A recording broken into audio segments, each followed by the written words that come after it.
Hello friends, आप सबका स्वागत है हमारे ऐप में। ठीक है, आज हम लोग इस वीडियो में विशेषण को समझेंगे। ठीक है, तो विशेषण क्या होता है फटाफट समझ लेते हैं पहले। ठीक है, चलिए विशेषण को समझना स्टार्ट करते हैं। ठीक है, तो संज्ञा व सर्वनाम की विशेषता बतवे वाला शब्द के विशेषण कहल जाए। ठीक है, संज्ञा और सर्वनाम की जो विशेषता बताता है उसे विशेषण कहा जाता है। ठीक है, विशेषता कहने का मतलब उसकी कुछ क्या, उसमें रंग गुण दोष क्या चीज़ है उस चीज़ को बताएगा तो उसे ही विशेषण कहा जाएगा। ठीक है, तो उसमें भी मतलब जो अगर गुण बता देगा तो गुणवाचक, संख्या बता दिया तो संख्यावाचक, उसकी मात्रा को बता दिया तो परिणामवाचक, कुछ इसी तरीके का और भी संख्या को मतलब विशेषण को बांटा गया है। तो फिर हम लोग डिटेल जब करेंगे तो उसमें उसकी सब चीज़ को देखते हुए चलेंगे। ठीक है, तो इसका एग्जाम्पल में जैसे गोला बर्धा। बर्धा कहने का मतलब बैल। ठीक है, तो बैल किस कलर का है? गोला है, तो गोल कलर का मतलब तो उसको इसलिए गोला बर्धा। करिया छोड़वा, छोड़ा तो है मतलब लड़का है लेकिन कैसा है? करिया है, तो उसकी विशेषता को बताया जा रहा है। डेमकल आम, आम तो है लेकिन कैसा आम है? डेमकल, मतलब लगभग पका हुआ आम को डेमकल आम बोला जाता है। ठीक है, तो यहाँ पे जो है गोला, करिया, डेमकल विशेषण लागे।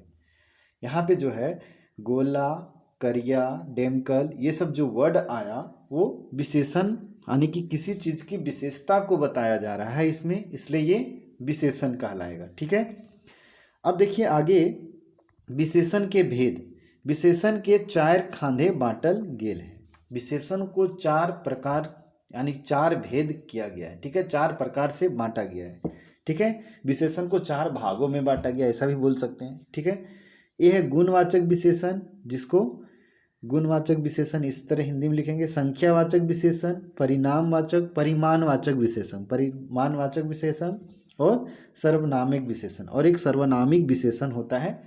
तो इन चारों को हम लोग थोड़ा सा बारी बारी से समझते हैं और डिटेल से थोड़ा पढ़ते हैं। ठीक है, पहला देखिए गुणवाचक विशेषण। ठीक है, गुणवाचक विशेषण क्या है? जे संज्ञा व सर्वनाम के रूप, गुण, हालत, दोष के बतवे है ओकरा गुणवाचक विशेषण कहल जाए। ठीक है, मतलब संज्ञा व सर्वनाम का वैसा रूप जो गुण, हालत, दोष आदि को बताता है उसको गुणवाचक विशेषण बोला जाता है। ठीक है, जैसे मंगरा एगो रोगलहा मानुष लगे। मंगरा मतलब एक रोगी मनुष्य, तो मंगरा एगो रोगलहा मानुष लगे मतलब मंगरा के बारे में बताया जा रहा है कि वो किस प्रकार का आदमी है। ठीक है, तो मंगरा कैसा है? एक रोगी मनुष्य है। ठीक है, आगे है अकलू एगो ढांगा मर्द लागे, मतलब अकलू एक लंबा पुरुष है। तो अकलू के बारे में बताया जा रहा है कि अंगलू कैसा पुरुष है, तो वो लंबा पुरुष है। ठीक है, उसका गुण को बताया जा रहा है। ठीक है, राधा एगो हुबगर बेटी छुआ लागे, मतलब राधा एक कर्मठ लड़की है। ठीक है, तो उस कैसी लड़की है उसकी गुण को बताया जा रहा है, तो हुबगर है। ठीक है, तो ये चीज़ को यहाँ पे क्या है, यहाँ हिया रोगलहा, ढांगा, हुबगर गुणवाचक विशेषण के पठतर लगे। और भी देखिए और पठतर है पाकल आम, तो इसमें पाकल जो वर्ड आया वो विशेषण है। ललका घोड़वा, तो ललका जो लाल वर्ड आया वो विशेषता बता रहा है। तीता नीम, ढनकल लोग, नीमर गीदर, तो नीमर का मतलब होता है कमजोर। ठीक है, तो यहाँ पे उसकी विशेषता को बता रहा है, गुण को बता रहा है, दोष को बता रहा है। ठीक है,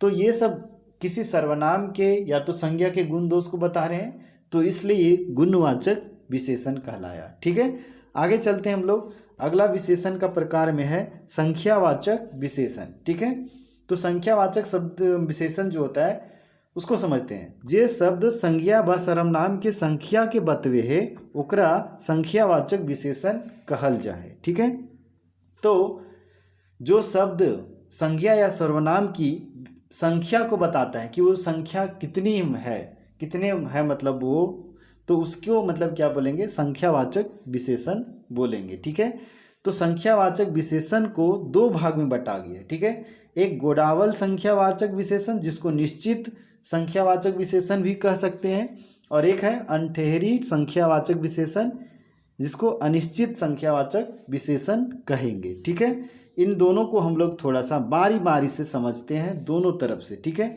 देखिए विशेषण के वैसन रूप, इसके देखिए नाम से ही स्पष्ट हो रहा है कि निश्चित संख्या वाचक विशेषण, मतलब इसमें मात्रा जो होगा, जो मतलब ये होगा संख्या जो होगा वो निश्चित मात्रा में होगा, ठीक है। उससे पता चलेगा कि निश्चित हाँ इतना ही है।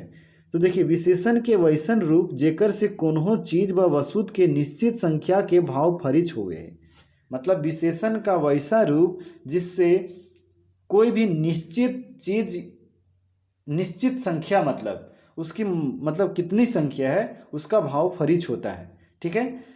तो उसको मतलब निश्चित वाचक संख्या विशेषण कहा जाएगा, ठीक है। बख्तर में जैसे चार गोड़ के पठरू, चार गोड़वा पठरू मतलब चार पैर वाला बकरा बकरी जो भी बोल सकते हैं, पठरू में सब आ जाता है, ठीक है। 7 टका दई के मोहन ही किताब किन ले, मतलब 7 टका जो वर्ड आया इसमें साफ साफ पता चल रहा है कि 7 टका ही दिया। चार गोड़ मतलब चार ही गोड़ है उसका, ठीक है। एक जोड़ा बरद मतलब एक जोड़ा बरद मतलब दो, ठीक है। ओकर अंगा बनवे खातिर 4 हाथ लुगा लागता है, तो किसमें पता चल रहा है कि 4 हाथ लुगा चाहिए, ठीक है। बिलौती आजकल एक कोयरी पैत शेर भेटा है, मतलब बिलौती जो टमाटर जो है आजकल 20 रुपये किलो मिलता है, तो मतलब इसमें निश्चित संख्या पता चल रहा है, ठीक है। निश्चित पता चल रहा है। अब देखिए अनिश्चित को थोड़ा सा हम लोग समझते हैं, ठीक है। विशेषण के वैसन रूप जेकर से कोनो चीज व वस्तु के अनिश्चित संख्या के भाव फरिच हुए हैं, ठीक है। मतलब इसमें उसकी मात्रा फिक्स, मतलब संख्या, सॉरी हम मात्रा बार बार बोल दे रहे हैं, मात्रा यहाँ नहीं संख्या का बात कर रहे हैं, ठीक है। संख्या का मतलब पता नहीं है कि कितने संख्या में है वे, ठीक है। बेसी आदमी बरियात जेतु, बेसी आदमी बरियात जेतु मतलब ढेरे आदमी बरियात जेतु, तो इसमें पता चल रहा है कि कई गो आदमी जाएगा, सो ये तो पता स्पष्ट नहीं चल रहा है। इसलिए ये क्या हुआ, अनठेकार या अनठेहरी, दो कुछ भी लिख सकते हैं, अनठेकार भी लिखेंगे तो गलत नहीं है, ठीक है। अनठेहरी अनठेकार संख्यावाचक संख्या, अन्य तो फिर अनिश्चित वाचक संख्या, अनिश्चित संख्यावाचक विशेषण, ठीक है। संज्ञा कभी कभी बोल दे रहे ना, सॉरी, ठीक है। उसके बाद देखिए आगे एग्जाम्पल के देखते हैं। हुआ ढेरी गिदरवैन गोठियाल हथीन, मतलब वहाँ बहुत सारा बच्चा जमा हुआ है, तो बहुत सारा मतलब तो पता नहीं चल पा रहा है कि कितना बच्चा वहाँ पे जमा है, ठीक है। उसके बाद कुछ ताता ताही रान, कुछ रान मतलब क्या रांधे कि क्या बनाए कुछ पता नहीं चल पा रहा है यहाँ पे, मतलब पता नहीं चल पा रहा है ना कि कितनी संख्या में क्या रिनना है। पनिया खूबे बरस ले, कितना बरसा ये तो पता नहीं चल पा रहा, खाली बस बोल दे रहा है कि पनिया खूबे बरस ले। तीना में कम्हे नून दी है, तीना में कम्हे नून दी है मतलब थोड़ा सा ही नमक डालना है। यहाँ बेसी ढेरी कुछ खूबे कम अनठेहरी संख्या विशेषण के पटतर लगे, ठीक है। और यहाँ जो आया हुआ वर्ड बेसी ढेरी खूबे कम, ये सब अनठेकार वाचक या अनठेरी या अनिश्चित वाचक मतलब संख्यावाचक संज्ञा मतलब विशेषण, सॉरी संज्ञा बार बार बोला रहा है, विशेषण का मतलब ये पटतर है, ठीक है। आगे चलते हैं हम लोग, और अगला जो विशेषण है 3rd नंबर उसका है मतलब नाम परिणाम परिमाण, परिमाणवाचक या जिसको बोलते हैं तोलवाचक या इसी को बोलते हैं मात्रावाचक विशेषण, ठीक है। तो इसमें हम लोग पढ़ेंगे विशेषण के वैसन रूप जेकर से कोनो चीज बा वस्तु के मात्रा नाप तौल के टवान भेटा है ओकरा परिमाणवाचक विशेषण कहल जाए, ठीक है। मतलब विशेषण का वैसा रूप जिससे कोई भी चीज व वस्तु की मात्रा या नाप तौल का पता चलता है उसको परिमाणवाचक मतलब विशेषण बोला जाता है, ठीक है। तो परिमाणवाचक को भी 2 तरीके में बांटा गया, निश्चित परिणाम और एक अनिश्चित परिणाम, ठीक है। तो निश्चित वाले को गोडावल या तो फिर ठेकायर बोल सकते हैं और इसको अनठेकायर परिणामवाचक विशेषण बोल सकते हैं निश्चित वाले को, ठीक है। तो दोनों को फिर उसी तरह समझते हैं। निश्चित परिमाणवाचक या गोडाइल या ठेकायर परिमाणवाचक विशेषण को समझते हैं थोड़ा सा। जोन विशेषण से कोनो चीज व वस्तु के निश्चित मात्रा के भाव फरिच होवे है ओकरा निश्चित परिमाणवाचक विशेषण कहल जाए, ठीक है। जैसे इसका 4 किलो जोंढरा, जोंढरा मतलब होता है मकई, ठीक है। तो इसमें पता चल रहा है कि उसकी मात्रा कितनी है, ठीक है। तो 4 किलो है। 2 मन गेहूँ, 2 मन गेहूँ मतलब एक मन में बता सकते हैं कोई कमेंट करके कि एक मन में कितना गेहूँ आता है, ठीक है। अगर नहीं आता है तो हम बता देते हैं, एक मन में 40 केजी होगा, 2 मन बोल रहा है तो मतलब 80 केजी, ठीक है। तो 2 मन गेहूँ कहने का मतलब 80 केजी, ठीक है। उसके बाद 5 सेर आम, ठीक है। 5 सेर, एक सेर में बता सकते हैं कितने आम आते हैं, जिन लोग को आता होगा कमेंट कीजिएगा, ठीक है। उसके बाद 1 पौवा कड़वा तेल। तो यहाँ पे क्या है, मात्रा पता चल पा रहा है कि मतलब कितना कितना मात्रा में कोई भी चीज़ है। तो यहाँ पे क्या है, यहाँ 4 किलो, 2 मन, 5 सेर, 1 पौवा निश्चित परिमाण के बताता है, ठीक है। निश्चित परिमाण के बताता है, ठीक है। आगे देखते हैं, अनिश्चित परिणाम वाचक मतलब विशेषण या फिर अनठेकायर वाचक विशेषण, ठीक है। जोन विशेषण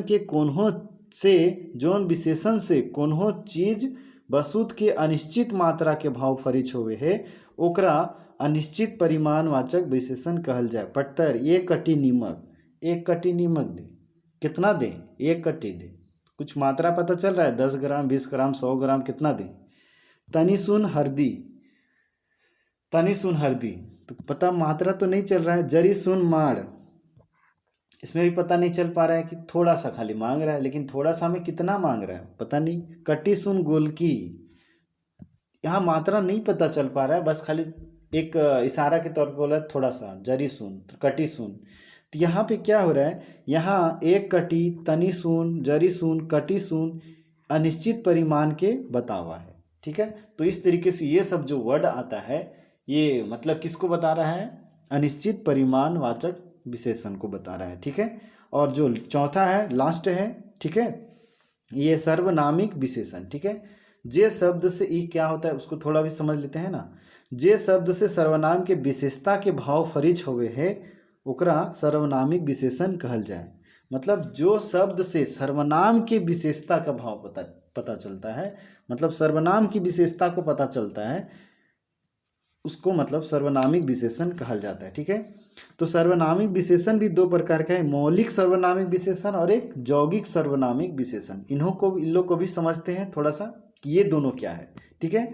जैसे मौलिक सर्वनामिक विशेषण है, उसमें कोन्हो प्रत्यय पर निर्भर ना रहे। मौलिक जो सर्वनामिक विशेषण होगा वो कोई भी प्रत्यय के अनुसार बदलेगा नहीं कभी, ठीक है। जैसे वो गिदरवा सुंदर है, ई चरका घोड़वा, तो घोड़वा ई जो है, ई तो ये सब विशेषण है ना, ये सॉरी ये सब तो सर्वनाम है। ऊ और ई जो है ये तो सर्वनाम है, लेकिन ये सब का विशेषता को बता रहा है ना।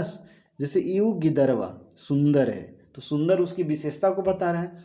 ई घोड़वा, घोड़वा बोलते हैं, लेकिन ये कैसा घोड़ा है, चरका घोड़वा है, ठीक है। तो मतलब ये जो है मौलिक सर्वनामिक विशेषण हुआ, ठीक है। मतलब सर्वनाम की वो विशेषता को बतला रहा है, ठीक है। तो इसलिए इसको सर्वनामिक विशेषण बोले। और ये प्रत्यय के ऊपर डिपेंड नहीं कर रहा है। हम आप लोग को उपसर्ग प्रत्यय पढ़ाएंगे तब क्लियर हो पाएगा, ठीक है।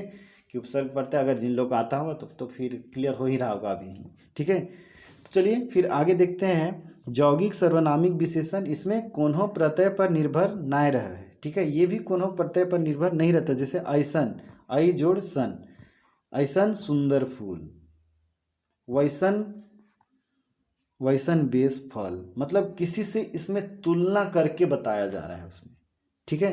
तो इसको बोला जाएगा यौगिक सर्वनामिक विशेषण। कोई दिक्कत?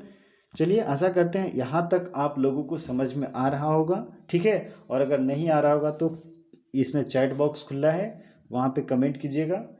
जहाँ पे भी नहीं समझ में आएगा हम वहाँ पे आपको पूरा हेल्प करने का कोशिश करेंगे, ठीक है। आप लोग का एक ग्रुप बन जाता है, जो भी लोग कोर्स परचेज करते हैं उन लोग का एक ग्रुप बन जाता है। तो वहाँ पे आप लोग आपस में भी सवाल को पूछ सकते हैं, और अगर नहीं कोई सॉल्व कर पाते हैं यार, जब हम देखें तो फिर हम आपका आंसर देने का कोशिश करेंगे, ठीक है। चलिए फिर मिलेंगे एक अगले वीडियो में। अगला वीडियो रहेगा हम लोग को क्रिया से, ठीक है। क्रिया रहेगा, क्रिया में हम लोग फिर पढ़ लेंगे, ठीक है। क्रिया हो जाएगा तो फिर उसके बाद हम लोग क्रिया विशेषण को पढ़ेंगे, ठीक है। इस तरीके से हम लोग धीरे धीरे विद इन अ वीक पूरा ग्रामर को हम लोग कंप्लीट कर लेंगे, ठीक है। चलिए फिर मिलेंगे अगले वीडियो में।